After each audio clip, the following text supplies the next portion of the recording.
start, will we? Why not? Go on, Tom. Good evening to the 1,000 people that are watching us here. My name is Tom Nugent, and we are here, of course, in conjunction with Paddy Power and the Jockey Club as we build up to the November meeting at Cheltenham this weekend. We've got 3 great days racing to look forward to, all of which will be covered comprehensively across ITV and Racing TV. A couple of bits of housekeeping before we get stuck into getting winners from our illustrious panel.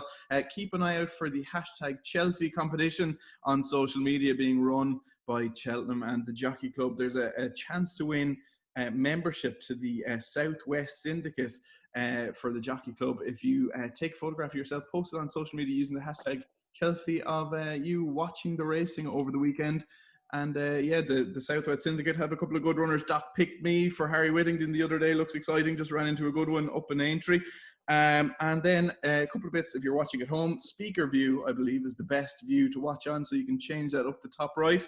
And there's a Q&A function down the bottom that we will come to answer some questions towards the end of the evening. I am delighted to be joined by top trainer Emma Lavelle, Ruby Walsh, leading Cheltenham Festival winning jockey, now retired of course, television's very own Mick Fitzgerald, and bookmaker extraordinaire Mr. Paddy Power. Good evening, folks. You're very welcome along. Thank you very much for taking the time to join us on this rather damp and dreary Wednesday evening here in Ireland. I'm not sure what it's like where you are all watching from. We're going to get stuck in without further ado because we have so much to get through. We're going to start on Friday. We're going to skip over the first race. We're going to look at the 150 as the first race. We're going to look at it is the mucking brilliant Paddy Power Handicap Chase, sponsored by Paddy Power. And I suppose it's perfectly timed to go to Paddy Power first for your selection in the market,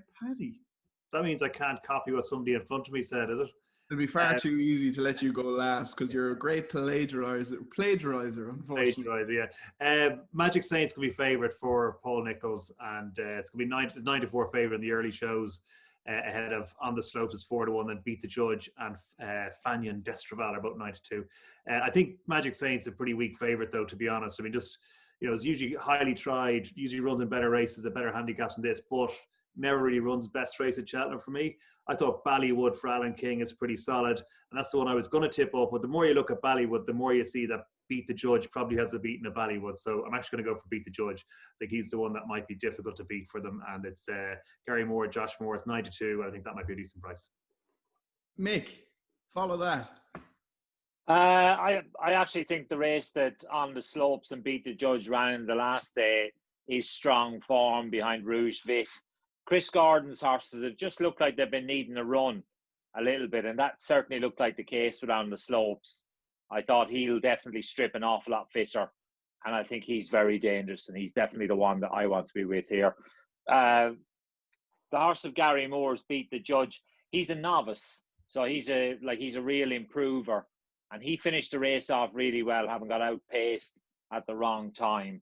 But I just think On the Slopes with that run under his belt is the one for me.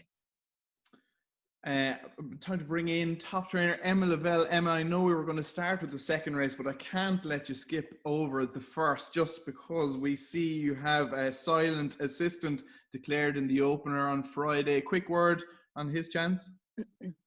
I'm just not sure he's brilliantly handicapped, to be honest, on what he's done, but it is his first run in a handicap, and he does seem a lot stronger. I mean, as ever with those kind of races, they are unbelievably competitive.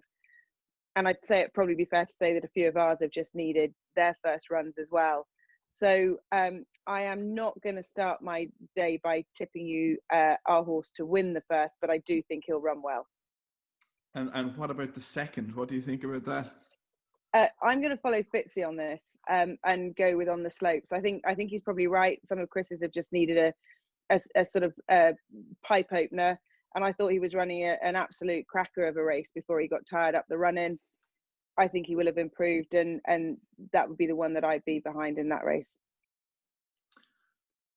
Ruby, Paul Nicholls is a man who can do very little wrong at the moment. He's the market leader here. Would you see that as the most likely winner, or what did you like?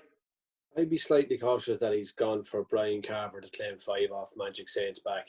To me, that would make it look like Paul doesn't really think he's got a whole lot in hand. So that he's putting Brian on to take 5 off his back, that would be a bit of sound, a little word of caution for me, to be honest with you. And I actually agree with Paddy. I like Beat the Judge. He only had the 5 runs over fences. Was ridden to run well the last day in Cheltenham behind Rouge Vif and came home really strongly. And I think if Josh rides him a little bit more prominent on Friday afternoon, I think Beat the Judge could get his head in front. He ran really well in the county hurdle when he finished 8th.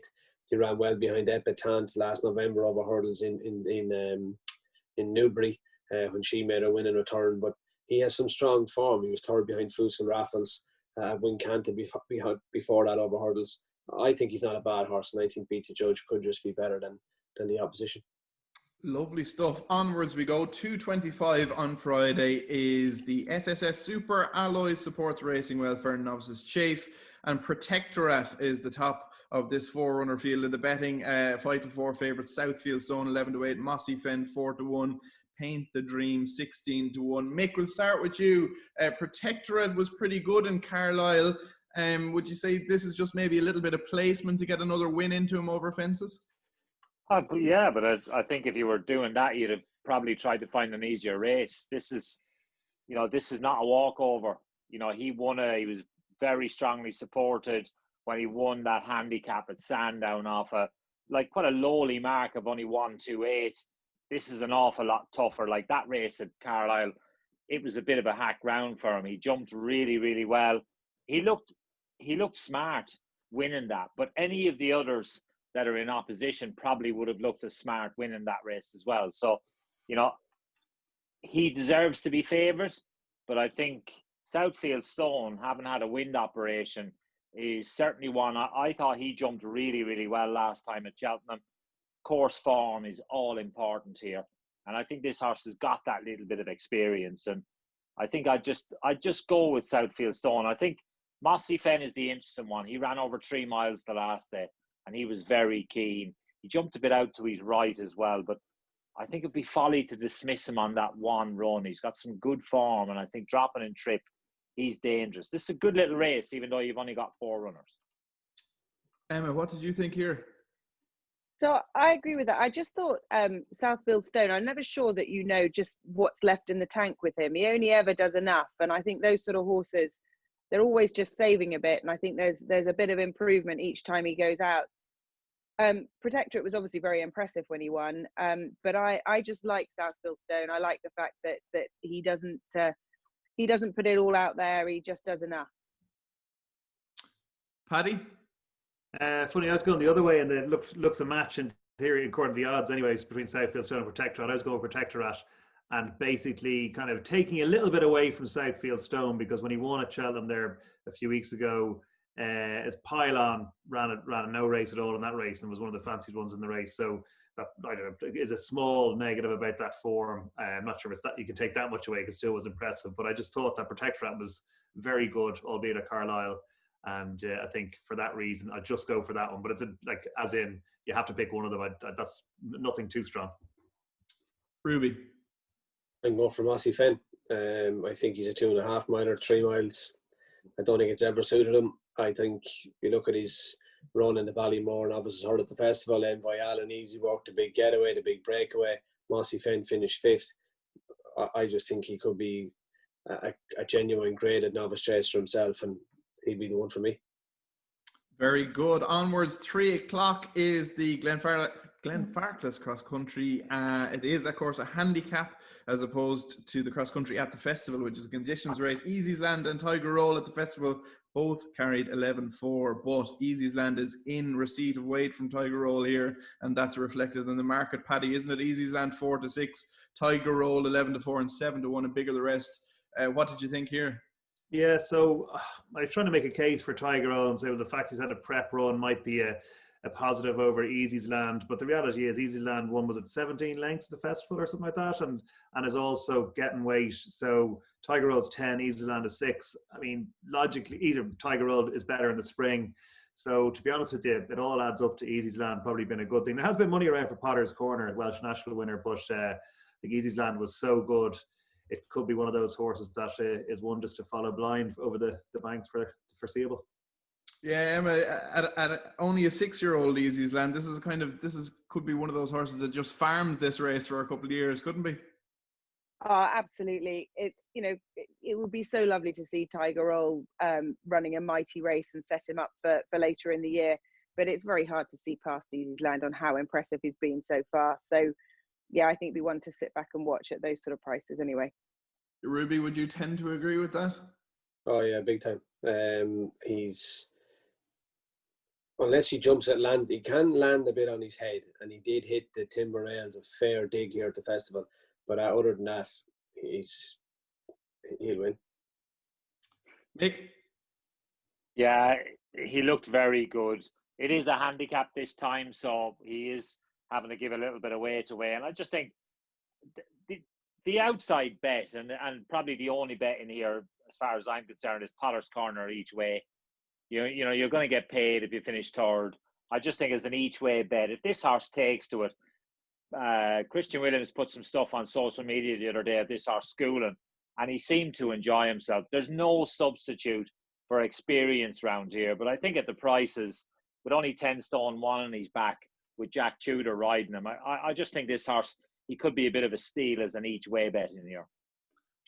Lovely stuff. The last race we're going to take a look at on Friday is at 3:35. It's the Ballymore Novices Hurdle at Grade 2. Does He Know tops the betting at 11-8 for Kim Bailey and David Bass. Grand Mogul next in at 9-4 for Henderson, and the Boinville Wild Romance is 5-1, 6-1 the Grand Vizier, and it's 14's Bar. Ruby, we can start with you here. What did you think of this one? Does He Know won well here the last day for David Bass and Kim Bailey. I'm not certain about the strength of the race, to be honest with you, Tom. He has 11 stone 3. He has a double penalty. I was going to take a chance on Wild Romance. I thought he did okay to win a maiden hurdle in Chepstow, but he only has 10 stone 7 on his back. Harry Skelton rides, and I just thought getting all the weight, he could be the one. Emma? I think I'm going to stick with Does He Know, because I think Kim Bailey can do no wrong at the minute. The horses are absolutely flying. He's won round here already, and I think he was impressive winning at Ludlow before that. I think he could go and do it again. Paddy, what did you think? Come to me last here, will you? Mick, as Paddy makes it up on the spot, give us your take. I've done some time stuff on Does He Know and Captain Tomcat, who actually both ran on the same day. And Does He Know comes out a couple of seconds quicker than a horse winning a handicap on the same day, which normally you don't see happening. I thought that was impressive, Does He Know, and I think he's going to be hard to beat in here. I get what Ruby's saying about Wild Romance. She kind of picked up the pieces in a race that fell apart in front of her a little bit at Chepstow. That wasn't her fault, and I think it would be dangerous to dismiss her. Did you put on your glasses specifically for that bit of kind of scientific analysis there, just to make yourself look a little bit more learned, or was that? Well, no, Tom, I put the glasses on because I can't read what I wrote down. Okay. Paddy, the best to last. Go on, take it away. I know the reason why is because I have to declare an interest here, because I actually own a small bit of Wild Romance. So I'd like to hear Ruby tipped it up, and it's obviously a big step up for her. So the message from the stable is it's an absolute certainty. Now, the message from the stable is not that at all. The message, we're taking a bit of a chance at a big step up in grade. We're hoping for the best with her. She was probably a bit better than expected the last day, so there could be more to come from her. So I'm quite keen. I'm not quite keen on Wild Romance, but look, the big interest, I think Does He Know is the one to beat. But fingers crossed, very hopeful for Wild Romance. Lovely stuff. Right, just before we move on to day 2, Saturday, a couple of questions, and make sure to get your questions in using the Q&A function down below. Emma, Andrew Williams asked, what news of Hoi Polloi? He is in really good order, and he'll be out very shortly. He did a very good bit of work on the grass today, and I just, as I say, a few of ours have needed theirs, and I was pretty keen to try and get him to the races without needing his, but he's probably a week, 10 days away from hitting the track. Lovely stuff. Onwards we go to Saturday's action, and the first race is at 12:30. It's the JCB Triumph Hurdle Trial, and a couple in here that are declared. Interesting, Ruby, that Duffel Coat comes over for Gordon Elliott. Robbie Power takes the ride, who's based in the UK this season due to COVID and is linked to the Tizzards, obviously. What did you make of the domestic challenge, and could you see Duffel Coat featuring in this kind of a picture? Yeah, but he has English form as well, Tom, having won in Wetherby and Charlie Holiday. Johnny Burke rode him on that occasion. Thought he battled well to win. Didn't look the likely winner turning in Wetherby, but found plenty from the back of the last to pull away and win well. But I was really taken with Hell Red and Chepstow. Paul Nichols' runner, Harry Cobden, is down to ride him. He was odds on that day when he beat Phoenix. I can't pronounce the horse's second name. Phoenix Aquilius, but beat it really well. And that was his first run. He'd run in France before that when he'd been second at Auteuil in March. And I thought he was really impressive in Chepstow, and he'd be the one I'd be going for anyway. Paddy? Yeah, funny, completely agree. Just it's hard to know how good, but just looked really, really good at Chepstow, and just because Nichols is flying at the moment, it's pretty obvious. I mean, I think Duffel Coat's going to be a big player in the race as well, but I think Hell Red, much as this race is one of those ones where every year you're just not really sure how good some of these are, but I think Hell Red looks like it could be very good. Mick?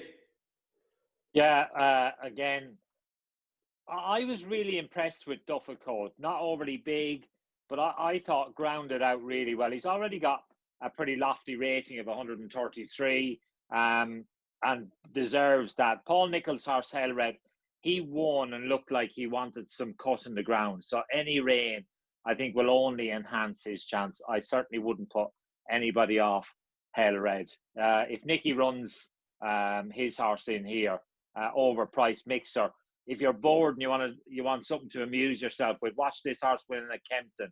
He nearly went out to the wing, and Nico de Boinville lost his irons and everything. Still managed to get back up and win. So there was a little bit in the locker that day. Emma? Yeah, I mean, I think it for me anyway, it's hard to see past Hell Red. He was visually so impressive. Overpriced mixer. I mean, he couldn't have done anything more wrong and still came out and won. So, you know, look, I think it would be difficult for me to steer away from Hell Red. Very good. 105 is the Southwest Syndicate handicap chase for conditionals and amateurs over 3 mile 1. And Mick, we can start with you here. Obviously, we don't have full declarations through yet, and jockeys make a difference in these type of races. Anything standing out to you at this stage? I think you'd be looking down and trying to pick out. There's a group of young lads around at the moment that are going to be very popular.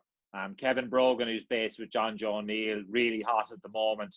He'll probably have a choice of rides. Jack Tudor, again, very, very good young rider. You know, these are the sort of jockeys that you'll be looking out for to see. I'm just flicking down to the race at the moment. There's not that many of them jocked up. I'd be looking at whatever either of those two jockeys ride, because I think they'll be very much in demand. So just keep your eye out. Paddy, anything sticking out to you at this stage? Kind of. Rocky's Treasure kind of stuck out to me, because when Rocky's Treasure used to be going off favourite and graded novice chase and stuff like that, and Kim Bailey's Yard is just flying at the minute. So I just thought that'll be one. Let's see who gets jocked up on it. But I think Rocky's Treasure is one definitely to keep an eye on. Emma, when you're looking to book riders for these kind of races, is it very tough for trainers to get those really kind of popular conditionals? Is there a lot of competition for them? I think there's a balance, because clearly, you know, the less experienced and the up and coming ones are getting a pretty meaty allowance, which does give another advantage. And I think it's important to be supporting your young riders in your own yard. So yes and no. I think it depends on the horse, and it depends on who, you know, how good your own pilot is versus what their allowance is. So, you know, clearly it's worth looking at who's riding, and the fact that if these good young jockeys are also riding for their own stable, you know, you're thinking, well, they're definitely a bit of an advantage there. But there are a lot of good young lads out there at the minute, and I think it's exciting times for those young jockeys. Richard Patrick, riding for Kerry Lee in that race, I see he's jocked up on Storm Control. If that runs, you know, he's another good young rider out there, and I'd say that might just have a chance. Lovely stuff, Ruby. I don't have much opinion on low-grade handicap chases in Ireland, Tom, let alone the ones in England. So we can move swiftly on from me. That's fine. 140 is the From the Horse's Mouth podcast. Novices Chase, never heard of it. Fusel Raffles is the 11 to 10 favourite. Eldorado Allen is 130. Kel Destan is 4s, Zakariva 6-1, 7-1, Le Patriot alongside Protectorat, who runs tomorrow, so he probably will be taken out of that market. 10s and bigger the rest. Paddy, we'll start with you. What did you like here? At first look, I liked Zakhareva for Henry de Bromhead, funny enough, but because won the race last year, put the kettle on, and if the horse comes over, obviously it's a massive chance, but it's also entered, I think, on Saturday as well in Punchestown, and might stay at home for that. And then, but the more you look at it, Fusel Raffles was really, really good last time, and probably 11 to 10 would be a decent price when I come today. I think Fusel Raffles might go off a touch of odds on this, and it's going to be very hard to beat. So I'm going to go with Fusel Raffles. Emma, anything standing out to you here? Look, I think Fusel Raffles is a worthy favourite. I think if I was going to have an each way bet, if Gumball was going to run, he won when Philip Hobbs's horses probably weren't absolutely flying. They're certainly hitting a bit of form now, and I think if he's sort of 10-1, something like that, then I'd say that, you know, he might just be an interesting each way bet in this race. Ruby? Only I thought watching Fusel Raffles the last day, there was a chance he could run in the 2.5 mile on Friday. He looks like a horse to me that will improve going open trip. He's a very good jumper, would want to have all the scope he has, but I thought he would go open trip, and I think Eldorado Allen could be the one beat Stormy Island and Newton Abbott. I know she got beaten again today, but I think Eldorado Allen is entitled to improve a good bit from his run in Newton Abbott. And I think he'll definitely give Fusel Raffles a race for it. Yeah, the market is agreeing with you as well. It's shortened right up into 130. Mick, what did you like? Fusel Raffles was very impressive on the clock as well as visually when he won at Cheltenham. That time comparison with Rouge Vif, you know, again, very similar. I think I saw Eldorado Allen win at Newton Abbott is much bigger value than the winning margin, made a bad mistake at the last and still managed to go away and beat Stormy Ireland 2 lengths. But the fascinating horse in here is Keldestan. He beat Call Me Lord and Eldorado Allen at Sandown in a listed race over hurdles. And if this horse is able to transfer that level of form to fences with the mark that he's already got in the mid 150s, this horse could be dangerous. In receipts of £3 from Fusel Raffles, with the Paul Nicholls horses in very good form, I'm fascinated to see how this horse gets on. He's had a run on the flats. I know he was very well in to win that flat race, but he's fit and raring to go. And I think he adds a real fascinating tint to this race. 2:15 on Saturday is the big race of the weekend. It's the Paddy Power Gold Cup, and it's over 2.5 miles. Saint Sana tops the betting at 4-1, 9-2 Simply the Bets. Mr. Fisher is also 9-2, 7-1 Al Dancer, 8 Slate House, 10-1 Happy Diva, Sierra de Lac is 10s, and it's 12-1 and bigger the rest. Mick, we'll start with you. We dispatched you to speak to Harry Whittington earlier in the week. Yeah. Simply the Bets. But first and foremost, tell us a little bit about how the Paddy Power fits into this early part of the season in terms of the calendar. Kind of, it really sets the tone for a lot of yards, doesn't it? It can be a big scalp for some of the smaller yards as well to get really rocking and rolling, as well as the big yards, you know? Well, I think it's the first big autumn target for a lot of trainers, especially with horses that have been to the festival and thinking, right, what do we aim for? You know, when you think Long Run got beat in the Paddy Power before he went on and won a King George, you know, that kind of gives you an idea of what you're dealing with as far as this race goes. It's got a great history. Some great horses have won it. Some good horses have tried to win it and not. So, you know, it sits up there. And when I went to see Harry the other day, he was like, he couldn't hide his excitement talking about this horse. And you can see why. Like, the form really stands up. You know, you look at that race on Trials Day when he beat Imperial Aura, who came out and won at the festival. And he himself then, because he won, he got a £9 penalty, couldn't run in the novice race, had to run in the open handicap at the festival and still won. And beat Happy Diva, who'd won the previous year's race. You know, so I think his form is strong. And with a bit of luck in running, he is going to be bang there. But there's an awful lot of horses fitting the profile coming into this. The seasons previous novices always have a strong record in here. Mr. Fisher, I'm not surprised to see there's money for him. The better the ground, the better his chance. He finished up behind Sam Crow and Mellon at the festival. That's very strong form. Like, you imagine if you had Sam Crow or Mellon in here, they'd be trading very short in a race like this. So I think, this is a cracking race.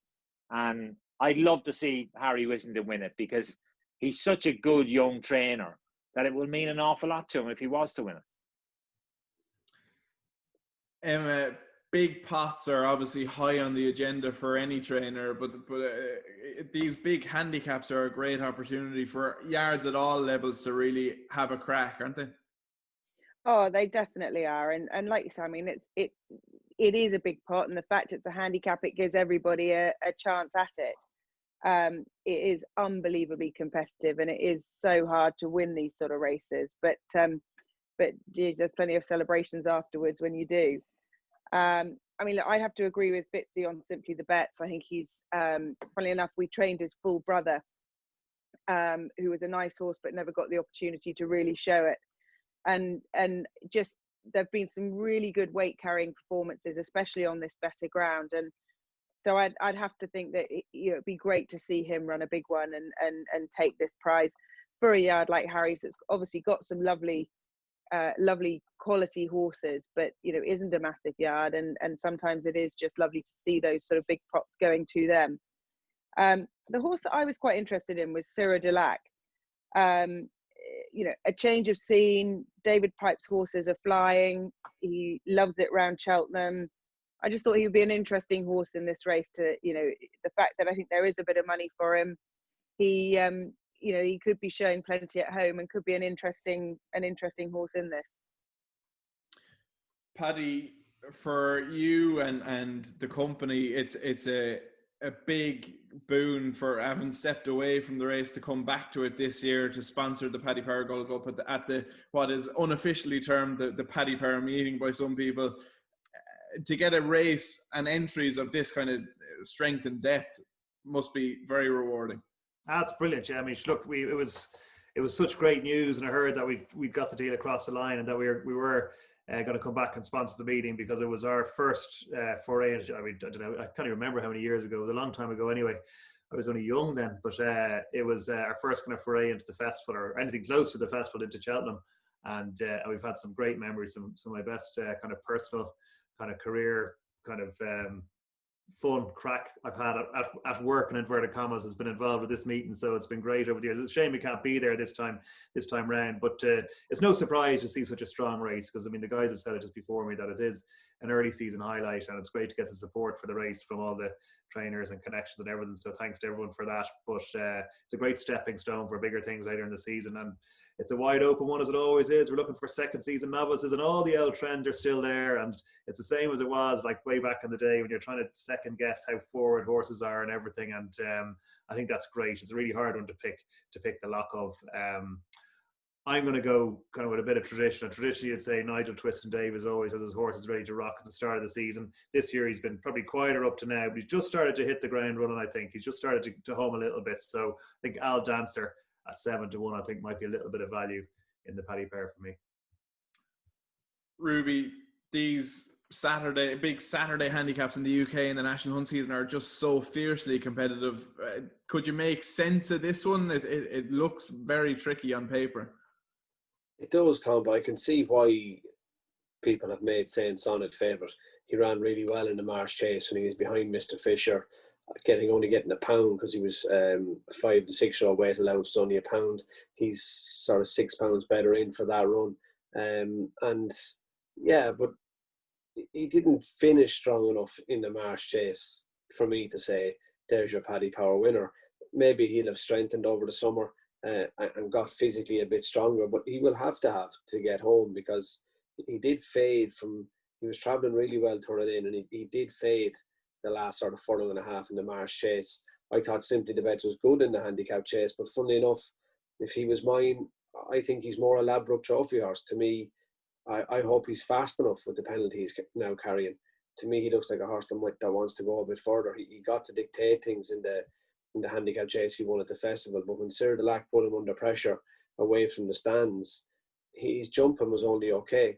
And I think Simply the Best could be a 3 miler. I love horses stepping up in trips, and Al Dancer was campaigned as a 2 miler as a novice, stepped up to win over 2.5 miles in his last start at Newton Abbott. So you can see where Paddy is going for him. But I'm coming back to Mr. Fisher. I think he could be a Ryanair horse. I think he ran really well in the Marsh chase. I think he got in a bit of a pocket in the race. He got behind a couple of horses that weren't going and got dragged back out of the Marsh chase from the turn into the back straight all the way till they started to turn down the hill. Nico de Bonville looked like he wanted to be a bit closer than he was, but he was just caught behind Robert Power and Rachel Blackmore and couldn't get any closer. I actually think the more you look at that Marsh chase, the more you could see if Mr. Fisher had got a better run through the race, he would have finished closer and been right behind Mellon, Sam Crow and Faheen. And I think that's the strongest form. So for me, it's Mr. Fisher. Slade House, if you could guarantee me his jumping will hold up, I could see how you could fancy him. But I think at this speed around Cheltenham, I'd be glad I was watching him and not riding him anyway. Very good. That is the big race of Saturday in a nutshell, but we've still got a couple more to get through. 250 is the Paddy Power Games handicap hurdle. Misread myself there. T Clipper is the 3-1 favourite. The Jam Man 6-1 next in, alongside Dandy Dan and Capage 10-1 to be fair, alongside Golan Fortune, Delarca, Duke de Beauchesne, and the Bestie Man, and it's 12-1 and bigger the rest. Ruby, take it away. I thought the Bestie Man ran really well here at the last meeting behind Captain Tom. I know Fitzy said the time wasn't spectacular, but I thought that was a good run. Micheál Nolan is booked to ride him again for Susie Smith, and he'd be the one I'd be going for. That's assuming the Jam Man is not going to turn up, having ran away with last week's Tri-Town chase. Yeah, absolutely sluiced up in the Tri-Town. Emma, anything standing out to you here in this one? Not really. I was going to say, going back to trainers all having a chance in handicaps and stuff. Susie Smith does a great job with a very small team, and it would mean a huge amount to her to have the best man come out on top in this race. So I have to say, I would be cheering that home for her, and a Cheltenham winner for a yard of that size makes a massive difference. Mick? I think, a lot's been said. The Jam Man be great if he pitched up here. He's going to find it a little bit tougher off a mark of 148 than he did running away with the Tri-Town last weekend. I think when you look down through these, the T Clipper, who's favourite for Tom Lacey, had a bad day at the office today, but if you banish that, this horse bolted up in that race at Chepstow, which is strong form. He's a very strong traveller, and I think the ease with which he went through that race, it'd be silly to dismiss him. And I think, he looks short enough at 3-1, but he's a worthy favourite. Paddy? I actually had it down to between Paul Nolan's horse, Mrs. Milner, a Galway Festival winner, and the one that my eye keeps going to is Kepage for David Pipe with the stable in 4. I haven't seen it since last February, but it looks like the type of horse that might just keep improving, and it'll be the ideal kind of profile for a Pipe horse at this meeting, whether this generation or the previous generation, either would apply.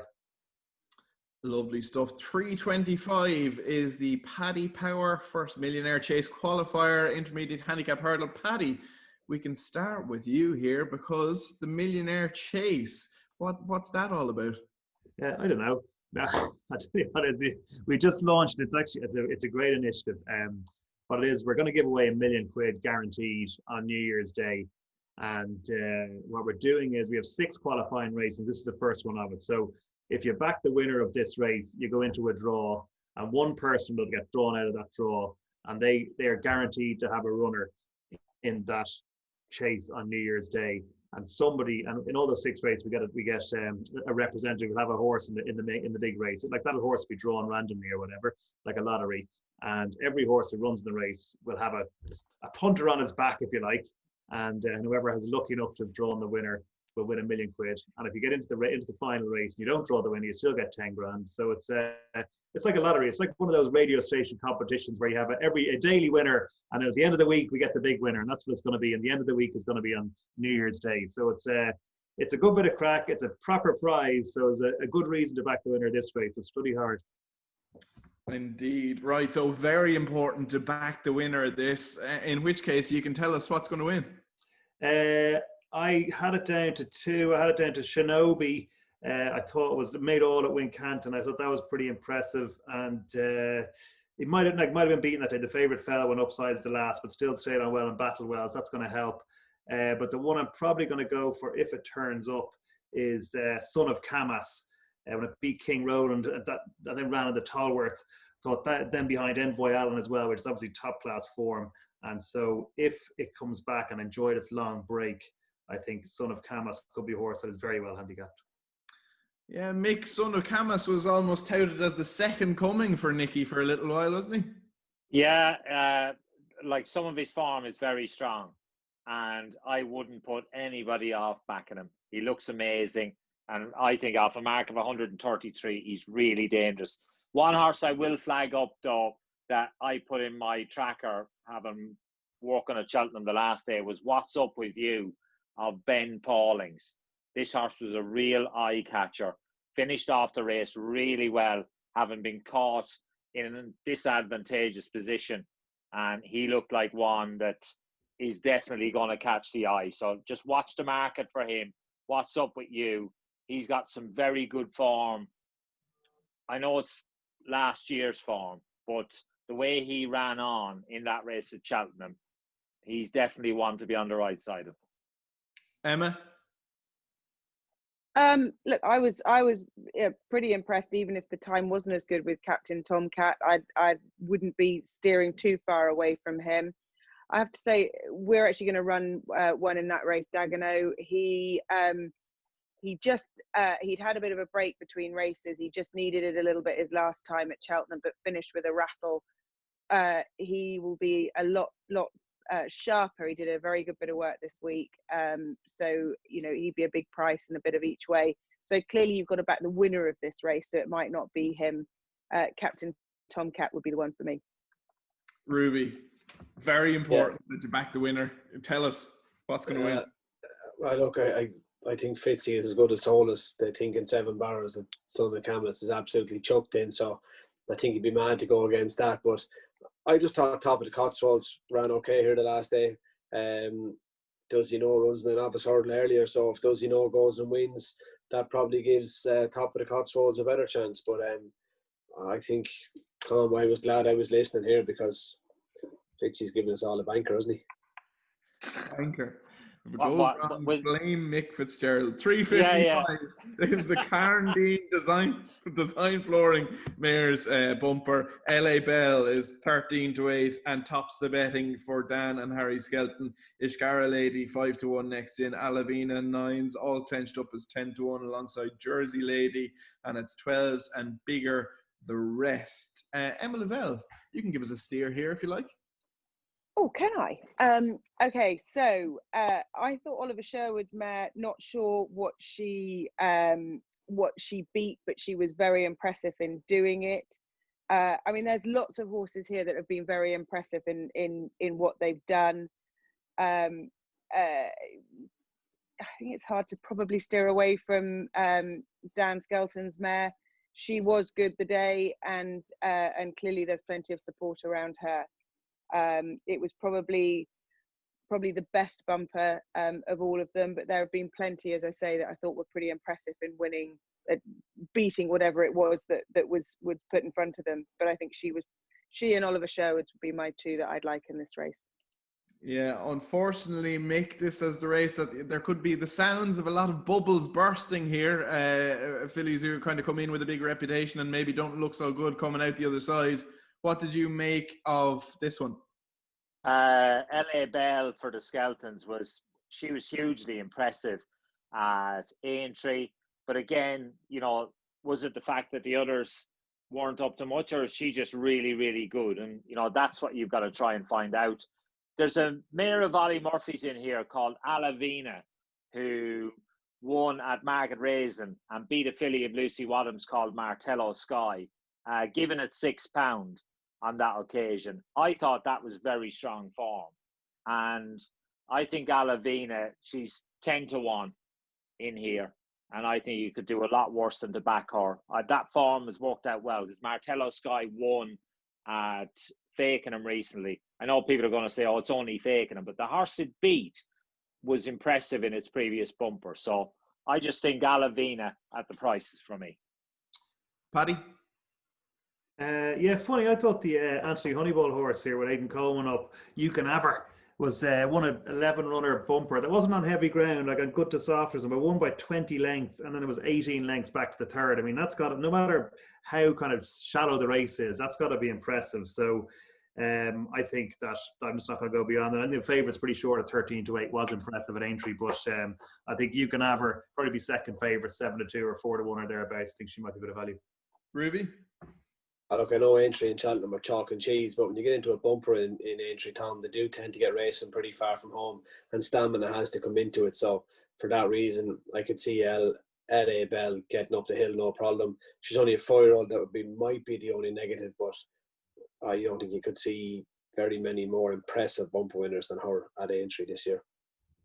Okay, lovely stuff. That is Saturday in a nutshell. Before we come on to look at Sunday, I want to answer a few questions that have been submitted.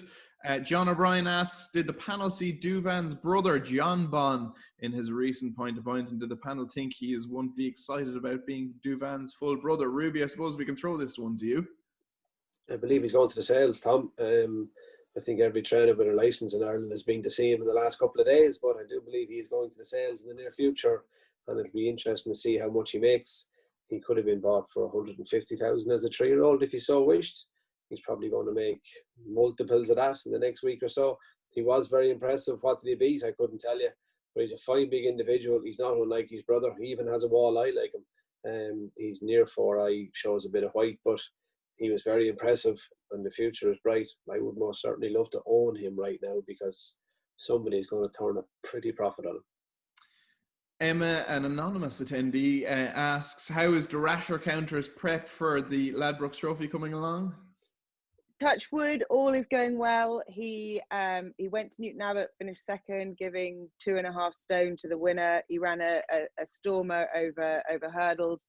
So we've kind of gone the same route that we had gone last year, and plan will be to take him to Newbury for a racecourse gallop on the next Tuesday. So fingers crossed we can go for a rerun of last year.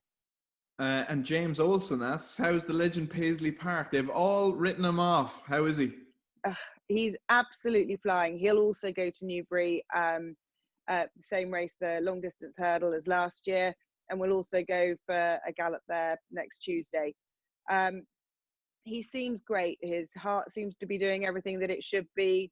He's probably a little bit lighter this year than he was at the same time. So yeah, I definitely wouldn't be writing him off. Be great to see him out. Lewis Spencer asks, what do Mick and Ruby think of Abracadabras after a poor first run? And will it be Abracadabras or St. Roy as the main Irish champion hurdle challenge to Epitant this season? Mick? Abracadabras is a very, very strong traveller. I think we saw that at Down Royal. We saw it at Cheltenham as well.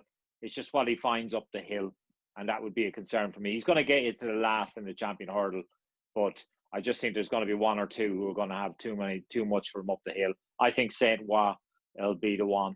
You know, he's so impressive when winning the county hurdle. I think he's the one.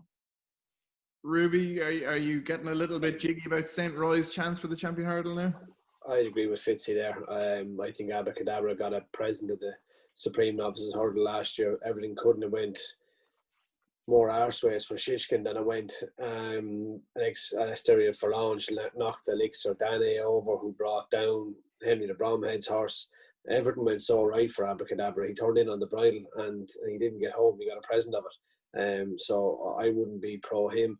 And St. Roy runs on Sunday. It is Sunday. Obviously has to step up a little bit. Winning a handicap is one thing, but you have to go through the grades. But he most certainly is working well, and hopefully he has the potential to get there.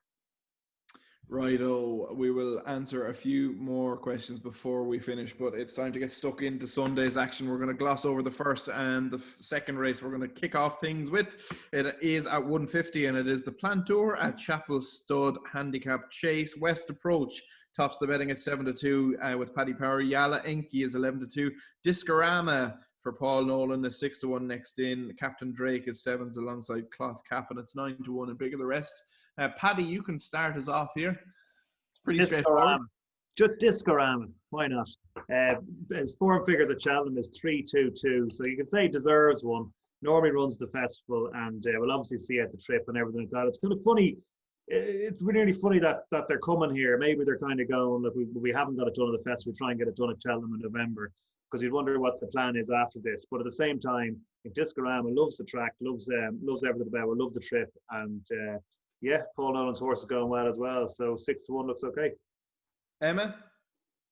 Look, I have to stick with Discorama. Andrew Gemmell owns half of him, and it would be very disloyal if I went anywhere else. So with Paddy also giving sound advice on that, I'm going to stay the same.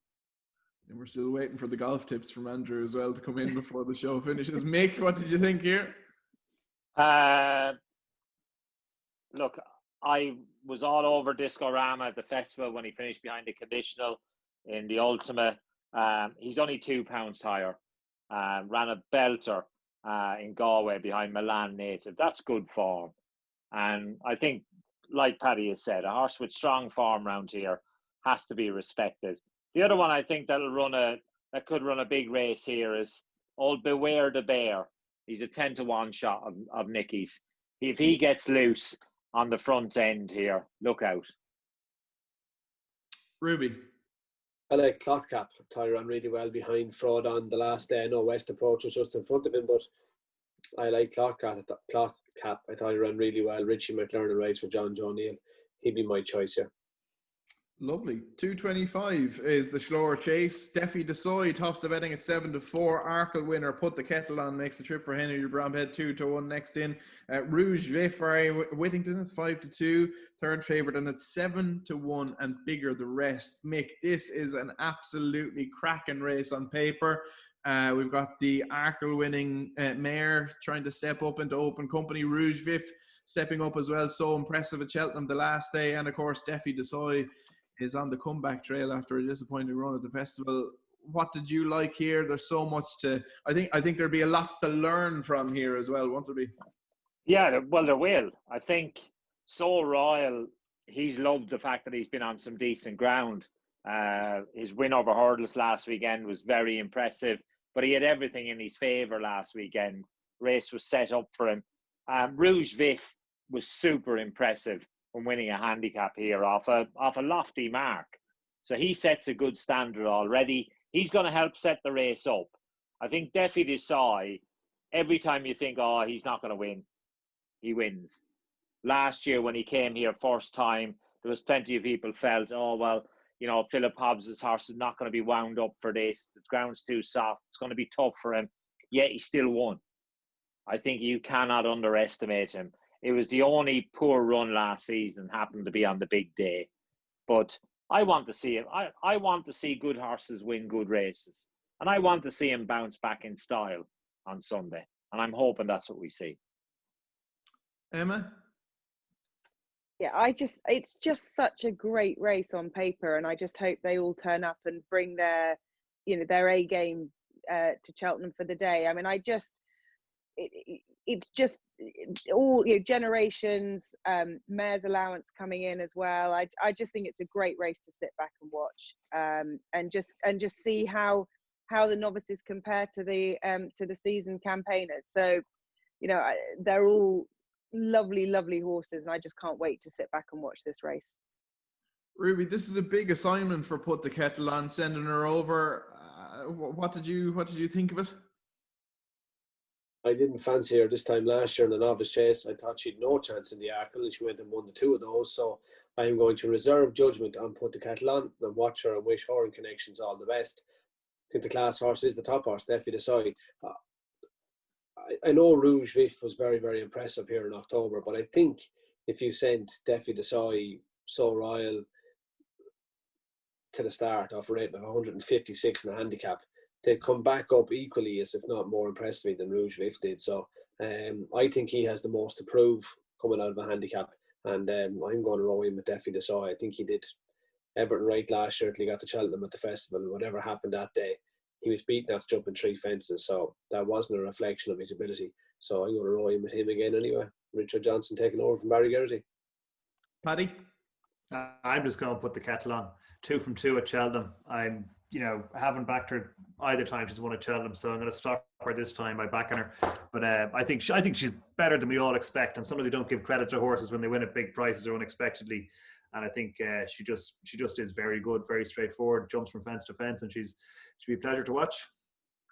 Onwards we go. We're coming to the tail end now. 3 o'clock on Sunday is the Unibet Greatwood Handicap Hurdle. Edward Stone is the 11-2 favourite alongside Proshima. 6-1 Main Fact and Time White. It's 8-1 Tegarek. 10s is Hunter's Call and Oakley. 12 Strong Glance and Thinking. 14-1 and Bigger.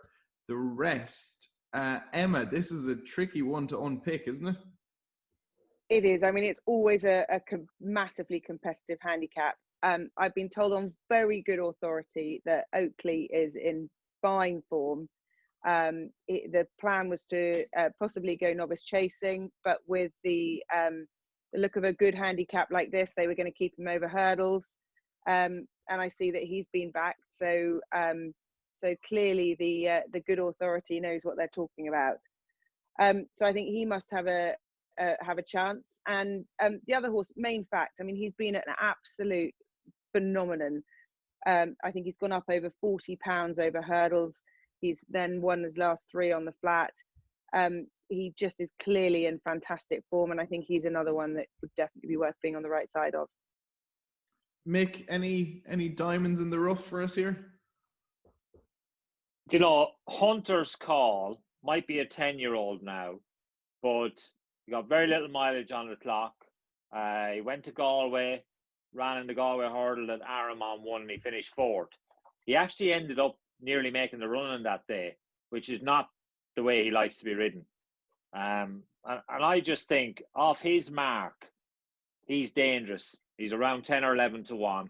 I think he's a very good each way bet. And I agree with Emma a little bit. I think Oakley, he definitely looked like that was a warm-up race at Wetherby. He finished behind a horse called Anenwa, who's trained by Harry Whittington. That horse won over fences yesterday. So that form has a real strong look to it. And he definitely looked like he would improve for the run. So there are definitely 2, I think, that deserve to be on the short list. Proshima of Dan Skelton's, he was vying for favouritism at the top. He was a very good flat horse when Tom Bascombe had him. I was a little bit disappointed with him at Wetherby. He actually finished just in front of Oakley, and I thought of the 2 horses, Oakley was the one that was most likely to improve. Paddy? I think you got to mention Ballyandy, second to Sco Royal last time, has obviously been franked in spectacular styles. I don't think he's going to win, but I think he could be in the mix-up, and obviously a very brave horse with great Cheltenham form, but carrying plenty of weight here. The one that's standing out to me is Time White for Paul Nicholls. It's about 6-1.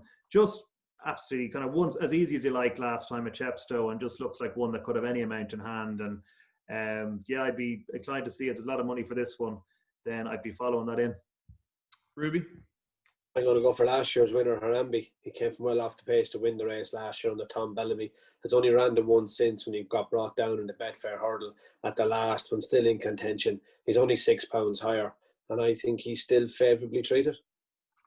Lovely stuff. 3:35 on Sunday. It is the Sky Bet Supreme and Novice Hurdle Trial. 3rd time lucky, 11-8 favourite. Corton Bowl is 9-4, 3-1 Fidelio Vallis, and that's 7-1 and bigger the rest. Ruby, you can start us here. You haven't kicked us off in a while. What did you like? The 3rd time lucky has done nothing wrong. He's 2 from 2 this season, having finished 4th in the Cheltenham Bumper behind Fernie Hollow. Has he achieved much in those 2 wins? No, but what can any horse do? Only go and win the races they're in. But he didn't blow me away either day with his performances. Obviously, the 3rd in the Cheltenham Bumper, Esky Lane, is disappointed. Was he 5th? He was 5th, and the filly was 3rd. They've both disappointed this year. So there's a slight question mark at the minute about definitely the place for him in the Cheltenham bumper.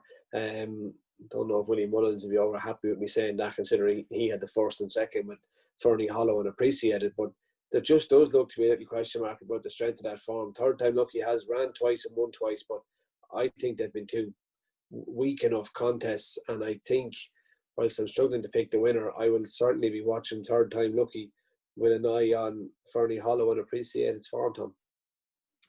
Emma? I think that Ruby's been quite harsh on the form of Third Time Lucky. I think the horse that he beat at Utoxeter has come out and won well since then, and I think he's really properly decent, this horse. So he would definitely be where I'd be looking. And I think he's very decent, this horse. Lovely. You tell him, Emma. You tell him, Emma. I'm not having that, Ruby. Form is better than you're saying. What about Buzz the third Connie that finished third? Oh God. Anyway, I hope you're right, Emma. I hope you're right. He's too tired to argue back with you. Mick, what did you like here? The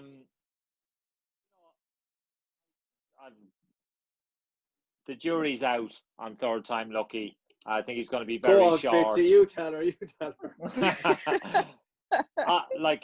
Again, look, I'm only going on the times.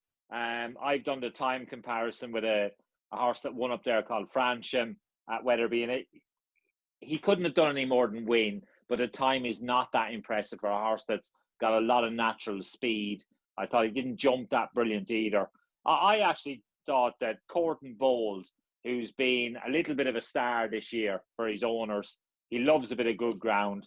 And if the ground stays half decent, I think this horse will run really well. He'll give you a real good run for your money. I'm interested in Jesse's horse, though, Jungle Junction. Is that going to run? Got brought down at the first in Navan the other day, didn't it? Yeah. Noel Mead's horse, John S, jumped into the back of it and they got it seated, but I don't know if it's going to run or not. No. Paddy? I'm going to go for something different. I'm going to go for For Pleasure for Alex Hales and Harry Bannister. This horse looked a really progressive one. Ran really weird at Kempton the last time. His last run, we finished fourth and was just all over the shop and hanging all over the track. And I just that's not a really good reason to back it next time out in a better race. But I just think that if that gets corrected, maybe that was just, early season nerves or something. I don't know what the hell it would be, but presuming that gets ironed out when For Pleasure gets back, maybe you can get back onto the progressive streak that it was on. Righto, time. I'm going to ask you for best bet of the weekend from each of you. So I want one name, but before we do that, at 4:05 on Sunday is the concluding race of the November meeting. It's the High Share for Gloucestershire Standard Bumper. And Ruby, your take here. I see Gordon has We Seek Him Here, who maybe some of our viewers mightn't be aware of. He's been pretty impressive in Listowel and Galway in Ireland so far. He could be an interesting runner here if he shows up. He could indeed, Tom. Obviously Gordon has sent over Tiger Roll, we know that for certain, so maybe he'll send the horse for the bumper as well. I actually thought you were finished, so I turned off the card in front of me, so I'm just waiting for the pop back up here. We Seek Him Here. Yeah, beat Camp David and Listowel, that was good enough run. Mighty Megsy in Galway. Yeah, obviously if he goes, but I don't know if he's going or not, to be honest with you. That'll do. Right, we'll get best bets of the weekend then. Emma Lavelle, we'll start with you. One name to keep an eye out for over the weekend. I'm going to stick with simply the bets for the Paddy Power. Paddy? I'm going to hopefully nick Mick Fitz's one, because I've changed my mind now after him. He said Son of Camas in the first leg of the £1 million race. Son of Camas. Mick, has he stolen your thunder? Yeah. Thanks, Paddy. No worries. You just leave me scrapping around here, Paddy. Don't worry about me. Well, I'm going to go for T Clipper in the 250 on Saturday. He runs. I think it is Saturday. Saturday in the listed handicap, yeah. Ruby? I'm going to go against Emma. I'm going to go for Mr. Fisher. Mr. Fisher for Ruby Walsh. Right, we are nearly finished. A few handful more questions that have been submitted. We've got loads. I'll only ask a handful. Robin asks, novice hurdle looks mega strong this year from Ireland. Willie Mullins has appreciated, and Fernie Hollow. Ruby, will they be kept apart by racing over different distances? I would have thought so, Tom. They would look different horses. Fernie Hollow would look to be a quicker horse than Appreciated, so he would look more of a 2 miler. Appreciated would look more of a 2.5 mile horse.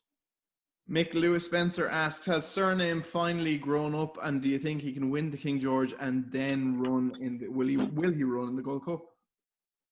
I think if he wins the King George, it'd be very difficult not to run him in the Gold Cup. I'm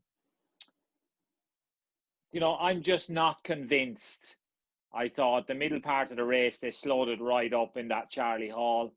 He's a very good horse, but I'm just not absolutely convinced he's a real stayer. And that would be a worry for me with the Gold Cup.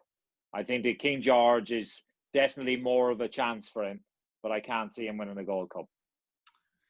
Ruby Will asks, Ruby, is Ngolo good enough for the Supreme? If you were riding still, would you be keen for the Supreme or pushing him up in trip towards the Ballymore, or does Willie Mullins and Rich Ritchie have better novices still to be seen?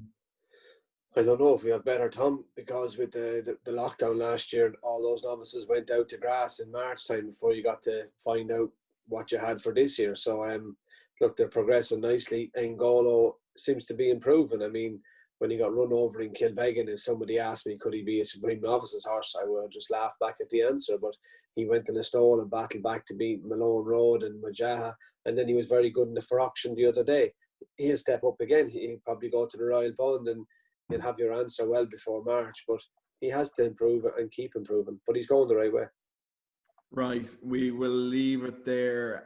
My thanks to Emma Lavelle, Mick Fitzgerald, Paddy Power and Ruby Walsh, and of course all the team at the Jockey Club, and you for watching. Make sure to check out all the day's odds and offers on paddypower.com.